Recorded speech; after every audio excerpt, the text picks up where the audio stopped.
সুন্দরী বউ টুনি, কিন্তু কপালে শুধুই দুঃখ, পেটে নেই ভাত। কিরে, হাঁড়িতে ভাত নেই কেন? যা, জঙ্গল থেকে খাবার না আনলে আজ ঘরে ঢুকবি না। কাঁদতে কাঁদতে টুনি গভীর জঙ্গলে ঢুকল। চারদিকে শুধু অন্ধকার আর অদ্ভুত সব শব্দ। হঠাৎ টুনি চমকে উঠল। সামনে ঝুলছে এক বিশাল জলজলে জাদুকরি বেগুন। দাঁড়া, আমাকে ছিড়িস না, এই জাদুকরি ছোট বেগুনটা নিয়ে যা, তোর কপাল খুলে যাবে। বেগুন কাটতেই ঘর সুগন্ধে ভরে গেল। নিমেষেই তৈরি হয়ে গেল পোলাও আর মাংস। উফ, কি স্বাদ! কিন্তু ওই বড় বেগুনটা আনলে তো আমি রাজরানী হয়ে যাব, ওটা আমার চাই। লোভের নেশায় মাঝরাতে ধারালো দা হাতে জঙ্গলে ছুটল শাশুড়ি রমলা।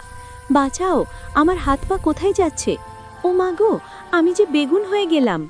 শাশুড়ির লোভই সে সারা জীবনের জন্য বেগুন হয়েই রইল।